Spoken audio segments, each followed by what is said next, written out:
Hello and welcome back to another episode of Taking Control of Cancer, the podcast as ever brought to you by the North East London Cancer Alliance. I'm Steve Bland and this episode is all about how we use exercise to transform our life with and beyond cancer. But before we get into that, I just want to give a little shout out to anybody listening on Bedrock Radio, on DAB Digital Radio and in local hospitals across North East London and South West Essex. Thank you so much for tuning in. You're most welcome. So for this one, as I said, we're getting stuck into how exercise can transform life with and beyond cancer. And we're looking specifically, we've looked before at prehab. In this one, we're looking specifically at 5K Your Way, an amazing initiative set up by the charity Move Against Cancer. And I'm delighted to be joined by Dr Lucy Gossage, who's an oncologist and the co-founder of that charity. And I'm also joined by Caroline Frith, who is a 5K Your Way ambassador from one of the events here in North East London, who's living with cancer. And she's going to tell me all about her personal experience of how staying active really helps her take some control, and how she's enjoyed 5K Your Way in every way possible, the actual physical activity, but also the community side of it as well. So without further ado, let's get stuck into it. So Lucy and Caroline, thank you so much for joining me. Let's just get a bit of an intro, a bit of a background really. Caroline, why don't you tell us your story first and maybe how you got involved with 5K Your Way? Sure. Hi, thanks for having me. So I've been a runner for quite a long time and really enjoy parkrun. And the 5K Your Way initiative is linked to parkrun because it happens at parkruns on the last Saturday of every month. And so I think I heard about it on social media, and I'd heard of Lucy because I have friends who are also ultra runners, so do some of the same races that Lucy does. And so I thought, oh, that sounds interesting. I'm a cancer patient. I like parkrun. There's this initiative that happens at parkrun. But at the time, I was going through a lot of treatment and I've got children and a husband, and I just sort of parked it and was aware of its existence.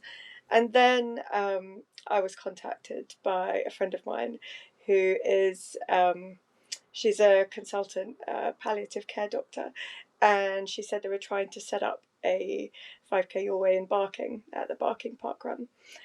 And would I like to be an ambassador because they've got 4 and they need 5? Would I like to be the 5th so they could start it? And so I said yes.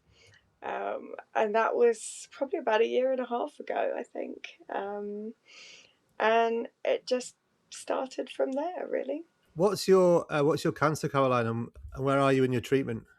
So I've got breast cancer. I was initially diagnosed a really long time ago in 2014, so 12 years ago, with primary breast cancer, and then 4 years ago with secondary breast cancer.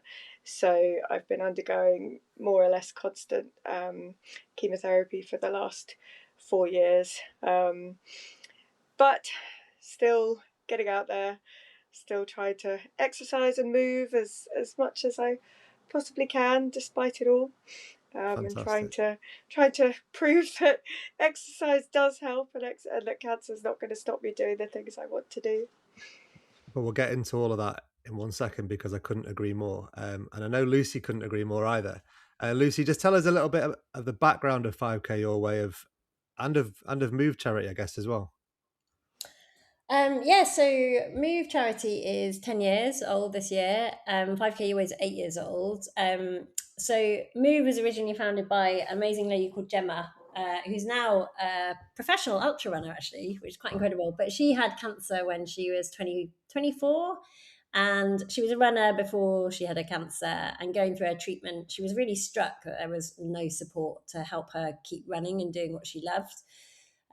So she finished her cancer treatment, and after that she founded Move with the goal of providing other young people with the support that she didn't get, to stay active during their treatment and get active after. And I met Gemma probably Move was maybe a year, so it was literally just Gemma. And I had a lot of time out of oncology racing triathlon. And I'd come back, I was still a registrar at the time, and was really struck how like oncology had changed massively. So just as an example, when I left, if you have metastatic melanoma, you're almost certainly dead in a year. And then in that time, immunotherapy come on the scenes, and all of a sudden, people with really advanced melanoma were potentially being cured. So it was a really different landscape. People were living longer. They had good quality lives despite an advanced cancer diagnosis. But the idea of 5K Your Way came from one young man, and I think all the best things come from a chance conversation. And I think he was 23, 24. He'd had a very rare germ cell tumor in his brain and had been on paper cured of his treatment. So I'd literally just gone on the ward. He was under follow up to give him a prescription. But we sat down and started chatting. And I was just really struck walking off the ward. He'd been cured of his cancer, but in the process, he'd lost everything. He'd lost his friends, he'd lost his job, he'd lost his partner.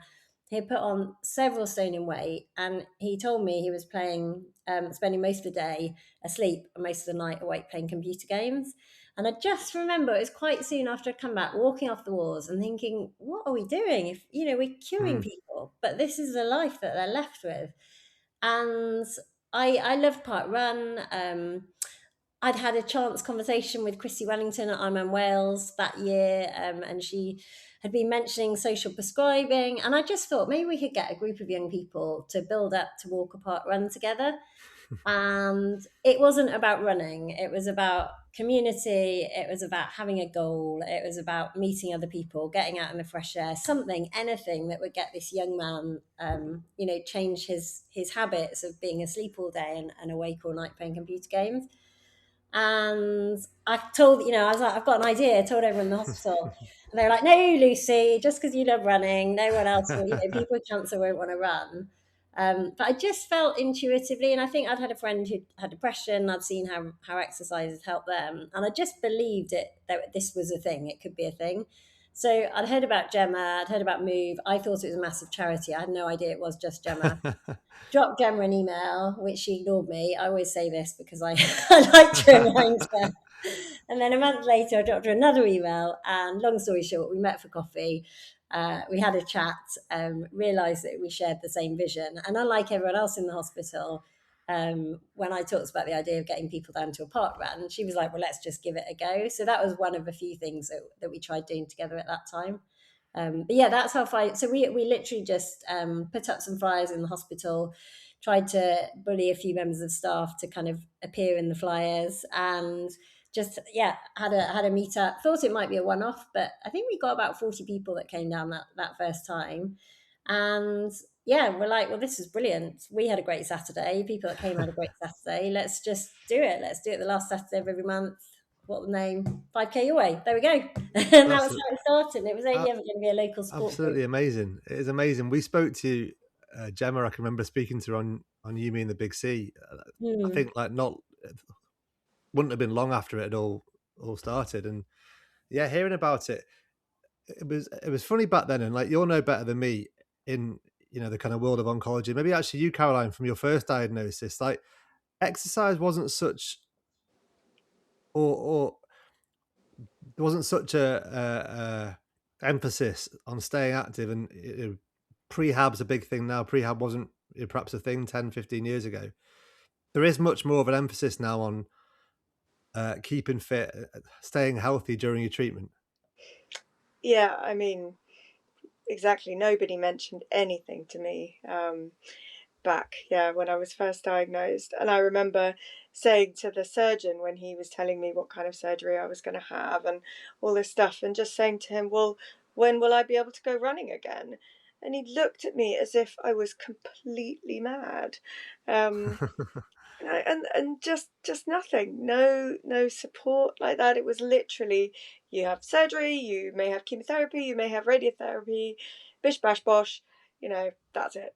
And then you'll be on hormone treatment for 10 years and that may, change this and do that, but nothing about how you could help yourself or things that you could do. So, I mean, for someone like me who was already someone who exercised, I just kept doing what I was doing. But for people who don't already exercise, then certainly now the emphasis on prehab and things like that is absolutely brilliant, to try and encourage people before they start treatment, to get themselves in the best possible shape. Lucy, with your oncology hat on, what impact does, prehab 5K your way, just staying a bit more fit and healthy, even if it just means for some people, like Caroline says, who don't exercise a lot, you're going for a walk. What impact does that have, not just on how well you tolerate your treatment, but your mood, everything around it? My interest, or I guess my involvement was triggered by a gut intuition. But actually, I was aware there was a little bit of evidence that exercise was a powerful thing that people with cancer could do, not just to make themselves feel better, but probably also improve their outcome.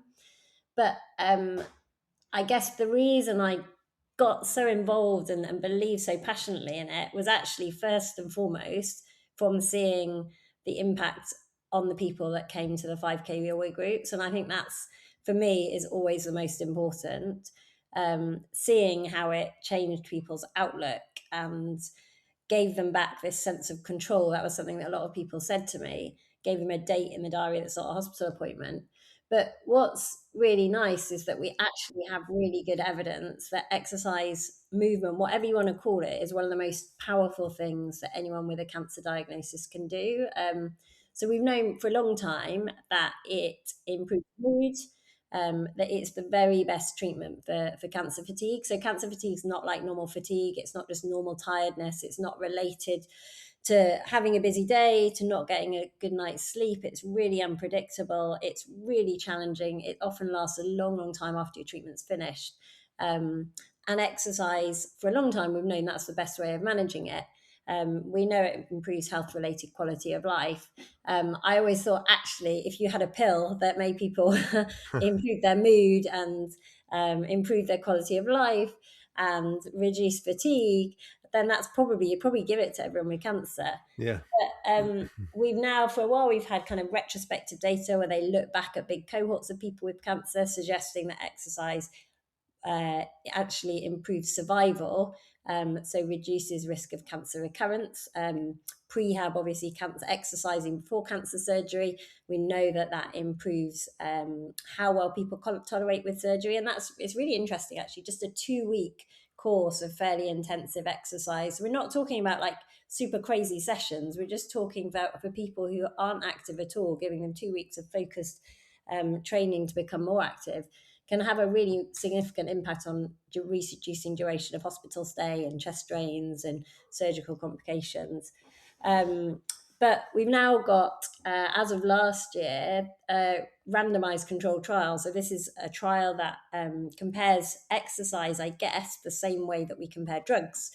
So that randomized groups of patients, I think it was about 880 people who'd had bowel cancer, they'd had surgery, they'd had chemotherapy.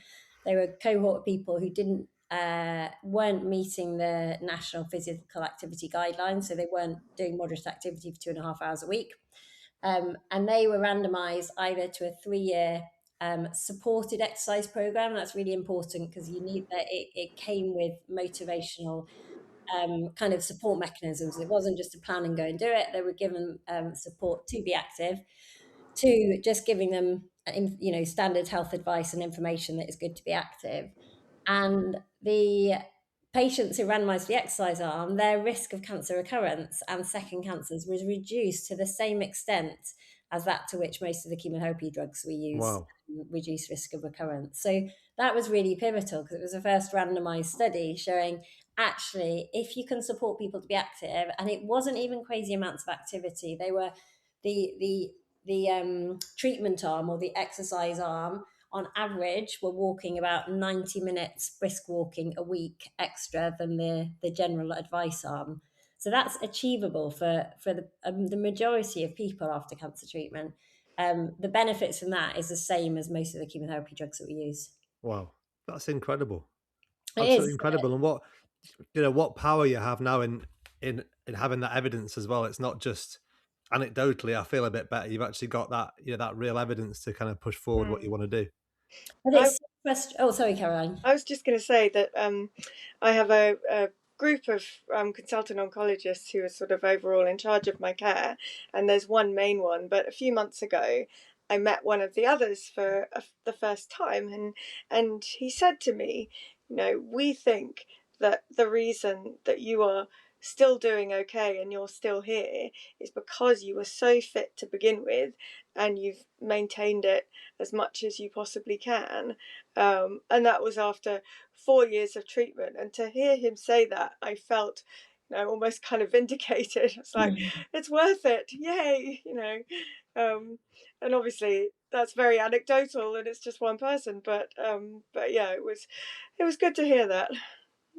Caroline, can I ask, does it, because you say it was worth it, how does it make you feel? Because you're an athlete, you've always, but my understanding is you've always run.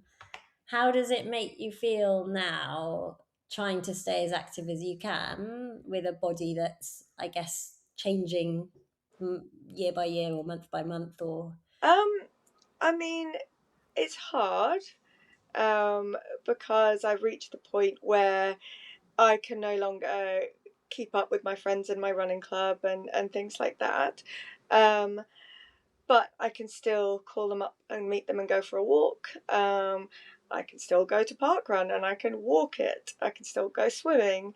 Yeah, it's hard. It's actually, in a way, I'm sad about the fact that I can't do things that I used to be able to do.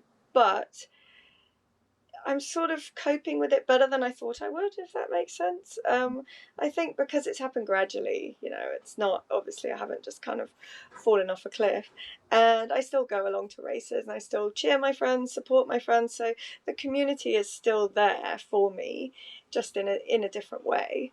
But yeah, it is, no, it's definitely not easy.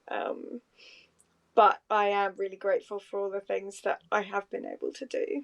That's the amazing thing about 5K your way, isn't it, Lucy? From the events that I've done, it's not a load of people like sprinting off at top pace, and there's so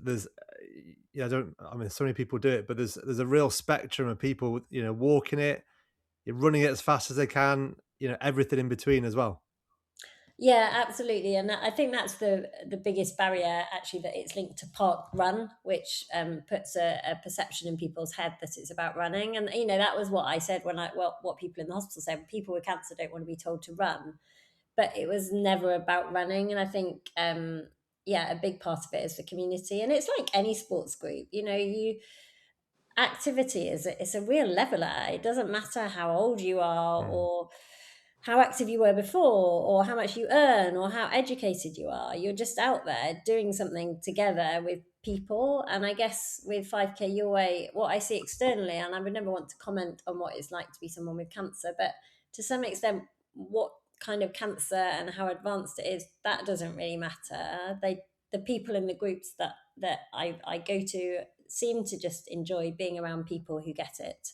And I think that seems to be a really powerful thing. And that, the friendships, I was really quite moved, actually, probably a couple of meetups ago in Nottingham, because we've been going 8 years now, and there are a lot of people that came to the first group still come. So some of them are living with cancer, some of them had their cancer, some of them had the cancer, got treated, it came back, and they've been treated again.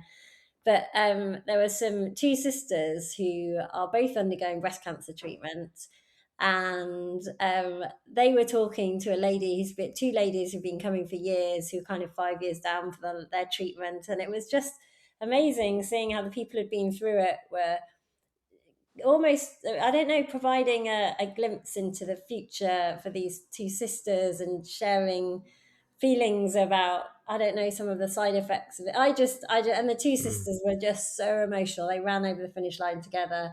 And I was just sitting watching with another lady that I've got to know, who's been going now for years. And we both walked off, like, I've got tears in my eyes. She said, so have I. Oh, what an amazing thing. And I think that's that community side. Caroline, you tell me, because you've got more experience than me. We've talked about the kind of health benefits and all that, but what's it done on the kind of community social side for you? Well, I think the beauty of parkrun and 5K Your Way is that you've got the volunteering aspect as well, so people can come along. I mean, often our 5K Your Way ambassadors and people who come, they volunteer. They don't run or walk. They hand out the finish tokens, or sometimes there'll be tail walkers. We always go for coffee afterwards. So, it really is just about having a chat, meeting your friends, seeing what they've been up to. And if people want to talk about cancer, they can talk about cancer. And if they don't, well, you don't have to. We don't always have to talk about it. So, yeah, it is just a place where people can come, and if they want to meet other people who know what they're going through, then that's there for them. And yeah, you've just got hopefully a nice sunny day and a walk around the park if you want as well. So kind of got something for everybody. And we know, Lucy was saying before, Caroline, about getting some control, and we know going through cancer treatment, there's so little that's in your control, isn't there? It feels like the wheels can be off at any moment. And how important has it been for you to do something that feels like you're actually impacting your treatment, you're impacting your condition, you're actually taking some control? Yeah, I mean, I guess obviously it is a choice, isn't it? It's a choice to go out and go for a walk when you don't really feel like it, or go for a run, or whatever. And you're not being told to do it, whereas with everything else you are told. You have your appointment at this time, and you've got a scan at this time, and you're going to get the results then. And yeah, you're right, you're very much out of control. So to be able to choose to do something that will benefit you and is hopefully also enjoyable, I think makes a big difference. And that's just one of several ways I think that you can control things in cancer treatment. I mean, you can obviously look at things like diet and stuff as well, but yeah, in my case, exercise and movement is the thing that I focus on. I guess one reflection on that, Caroline, is I think as it really frustrates me that we've got this really good evidence that exercise, even just walking briskly 30 minutes 4 times a week, can be so powerful. Yet what the study showed is we need to support people to do it. If you do a cost benefit analysis, I think the study found it was something like £3,000 per patient over the 3-year period. It's nothing. Like so many of the drugs that we use, that's the cost of those drugs for 2 weeks. And the way that drugs are approved, they go through NICE, which looks at the cost of the drugs, and it works out how much, like, you have to get a quality adjusted life year, and it basically works out whether the drugs are good enough to justify funding them. If you actually put the results of those studies into a pill and ran it through NICE, it would be approved like that. Like, it would be one of the best value drugs that we could possibly get. But because it's not a drug, and it's very hard to get a tangible benefit that you can actually prove saves money in the long run, it's not approved, and the government's not investing in supporting people. I like to think if I got cancer that I would find a way to be active, because I've always been active. Like, I'd have to change, but this is just me. But for people who've never been active, I think they're really missing out, because we're not giving them the support that they need to become active, and we're not giving them that choice, because often they're not told. But even if they are told, they don't know how to be active, so they don't have that choice to be active, because it's not as easy as just go and exercise if you've never ever done that. And I think also it's culturally variable as well. And in East London, it's a huge diverse culture, and yeah, it's a culture of potentially people who believe that when you're not well, you should stay at home and you should be on the sofa and rest and be taken care of. And the last thing you should be doing is putting on a pair of trainers and going for a walk. Absolutely not. We're very lucky in that one of the clinical nurse specialist at Barts has now become one of our ambassadors. So she is now singing from the rooftops as well, to her patients.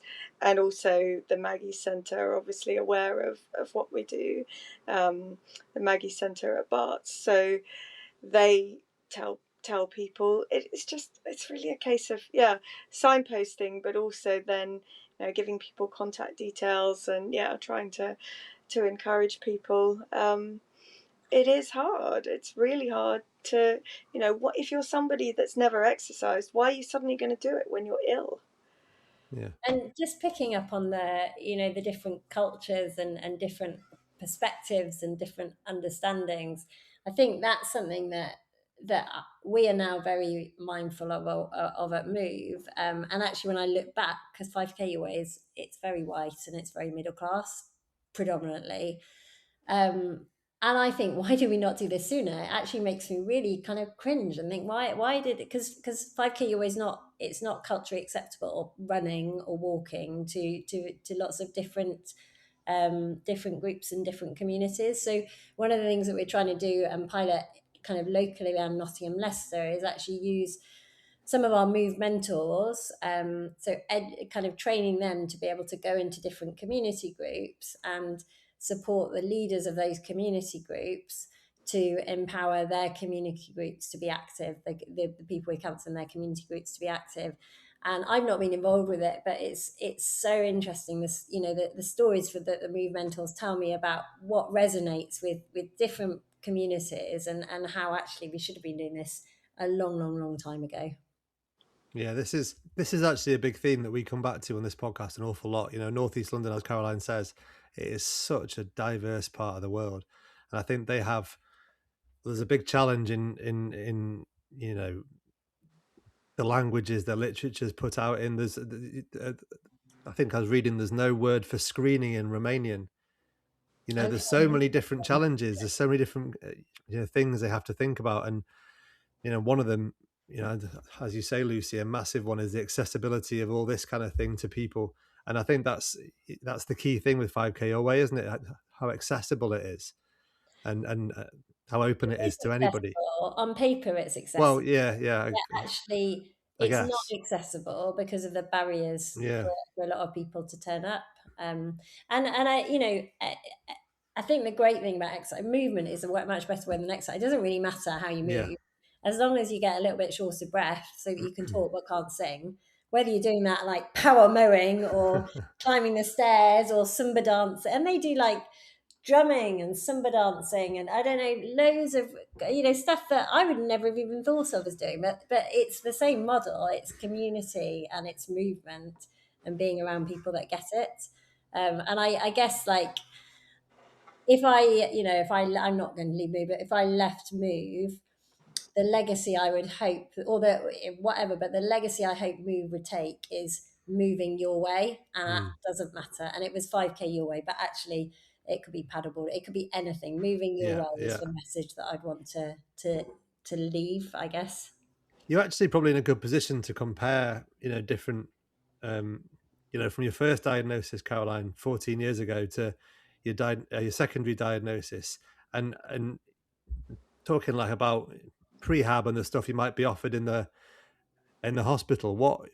How has that changed? Have you been spoken to a lot more the second time around on things like prehab? I don't think so, actually, but I think I was aware maybe that there was a prehab thing at Maggie's that I could have gone to. I suppose because I kind of thought by then I was a bit old hat and I'd been through it before, and I kind of knew, great, I know what I'm doing now, I just have to do it again. So the only thing I changed second time round was I did do way too much Googling and go on a completely ridiculous vegan diet for a while, like I think a lot of people do, which probably wasn't entirely helpful. But no, I don't actually. I can't recall any of the oncologists or anything saying anything to me, but I'd probably said it to them first. Yeah. No, so I'd probably met them and gone, well, I'm still going to do this and I'm still going to do that, and and don't you try and stop me type thing. So yeah, they probably didn't feel the need to tell me to go for a walk, to be honest. Lucy, do all the people that you work with, all the oncologists, or the people you come across in different hospitals, not just the one you work in, do they all kind of buy into the impact of or the benefits of activity? No, definitely not all of them. I think it has been a slow burn. Like, it's gone from being Crazy Lucy with her newfangled to It's actually, still Crazy Lucy, I imagine. that that evidence is a little bit compelling. I think over the last year, the things I've realised, I think, is bringing in that challenge trial. When you talk about that evidence, it's really hard not to take it on board.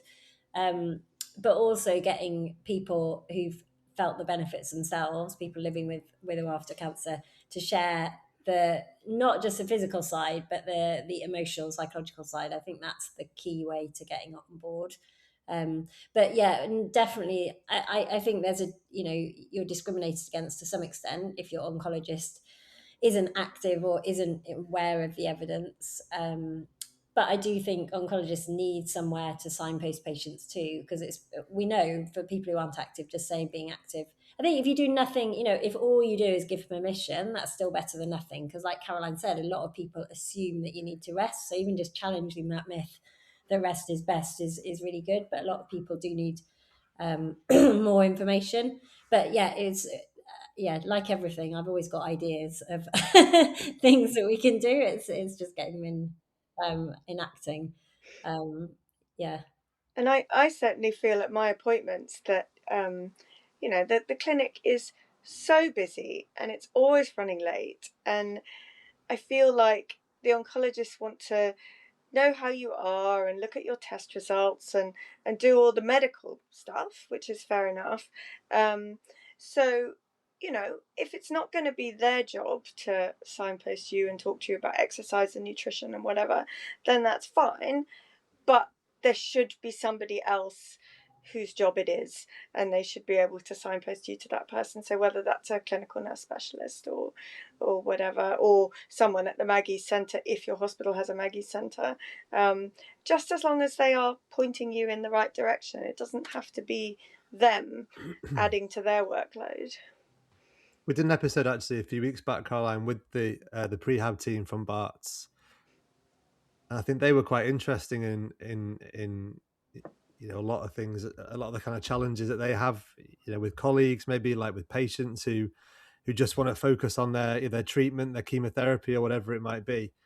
And it is a difficult thing, I guess, isn't it? But how do you both think that healthcare systems, cancer alliances, we're talking about cancer alliances, how do you think healthcare systems and cancer alliances can better support patients to encourage them to get physically active, or a bit more physically active, possibly? I think the first, like, to anyone who challenges me and says people with cancer don't want to be active, I come back and say, hold on, people with cancer turn up every 2 weeks to get a cannula in their veins, get drugs that cause all these side effects with life-threatening potential toxicities that make them lose their hair, that make them be sick. People with cancer turn up to all this stuff that's horrendous. In no other walk of life would we do it. And actually, if we gave them the information, I think not for everyone, but for a big proportion of patients, if we gave them the information about that challenge trial in a way that was understandable, and then gave them the support to go and do those 4 30-minute walks a week, I think, given that people turn up for all these horrendous treatments, a big chunk of people would turn up for that. So I think the first step is education of healthcare professionals, but also finding a way that they can deliver that information in an impactful way. I would say, as an oncologist, I actually find it a really positive thing to do, because if I meet a new patient, like, there's a lot of taking the history and getting to know them, and then talking about the cancer and the diagnosis and the treatments. And then we would finish the consultation by going through the consent form with all these horrible side effects. And actually, if you then follow them up with something, a conversation about how movement's something that they can do, that's quite a positive way to end the Yeah, consultation. very much so. This is And something that you can actually do. This is all these things that are taken out of your control. This is what you can do. yeah, and then I think the other thing, once you've kind of tried that, generally people that do find a way to be more active, when they come back, it's a really positive feedback mechanism because they do feel better, they do feel less tired because that's what the evidence shows, but actually that's what they feel. And then they tell their oncologist, and then it's much easier. So it's almost getting over that hurdle of having those first few conversations, realizing that it's actually not just, you know, pie in the sky nonsense, that it actually does have a positive impact from the people that you're seeing in your clinics. But yeah, I mean, we've got a few ideas at Move as to how we can try and make this more accessible. But yeah, anyway, that's what I think. What do you think, Caroline? I mean, it is all about publicity, I think, and just getting the word out there. They've had things like barking community games and things like that, where we've had a stand, and quite a few of our ambassadors are healthcare professionals. So we've got a GP, a physio, a pharmacist. So hopefully they are talking to their patients. And I know that we've got the leaflets and posters up in various GP clinics and stuff around northeast London. But yeah, it's not easy. It's definitely not easy. I mean, we haven't, we started a year and a half ago. We certainly haven't seen our numbers kind of go crazy or anything. We get a few new people every now and then, but often they're people that I've asked to come along. So, to suddenly get a new person, we do every now and then, but not huge numbers. But yeah, we just need to kind of keep plugging away one person at a time. And one thing I reflect is that in some ways 5K always is a metaphor for the power of impact, power of movement, and actually the ripples spread way beyond the groups themselves. So the people that the nurses might have given that the flyers to or had a conversation may never be part of a group, but they might have looked at the group and realised, oh, actually, all these people with cancer are, they're going out for a walk and a run, and then they find their own ways of doing things. I remember really early on a lady who comes to Part Run in Nottingham came up to me and she said, oh, I just want to say thank you. And I said, what for? And she told me her mum was in Canada and was having cancer treatment. I think she had lymphoma or myeloma or something. And she'd seen the pictures of 5K Your Way, and she'd realised, oh, actually, this was years ago. I'm gonna walk 5K. I'm gonna walk 5K, even though I'm having chemotherapy.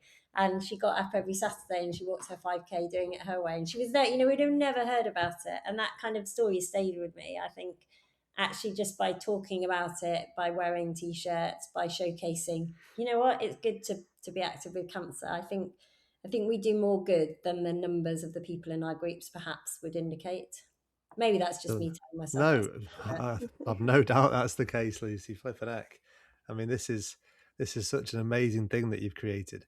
If somebody's listening and they're thinking, I think I need to get a bit more active. I've just been diagnosed. Maybe I want to take a first little step, a first little baby step into getting a bit more movement into my life, a little bit more active. What's the kind of one bit of advice you'd both give them? I would say that in order to start, you don't need any fancy equipment. You don't need to go and buy an expensive pair of shoes. You don't need to dress in expensive lycra. You can just literally go out in what you've got, and just do something simple like get off the bus one stop early, and just walk that little bit extra home. Just add it into your day of things that you would already be doing, rather than going, okay, I told myself I'd go for a walk at 10 o'clock. Oh, it's 10:15. Now I have to do what and making it a big thing. Just try and include it into things you would be doing anyway. And yeah, don't even think about it. Just remember, it's a bit naff, but every journey starts with a single step, and Absolutely. even if you can only go a short way to begin with, that doesn't matter. Just every day you'll be able to build it up a bit and know that it's definitely doing you some good. Lucy? Yeah, I think that's really good advice. And I think there's a lot to be said about finding some sort of support team, whether that's your family or a friend or someone to be there to kind of motivate you, be your cheerleader, kind of be there when it's not so easy, be there on the good days and celebrate things with you. I think that's probably quite helpful for a lot of people.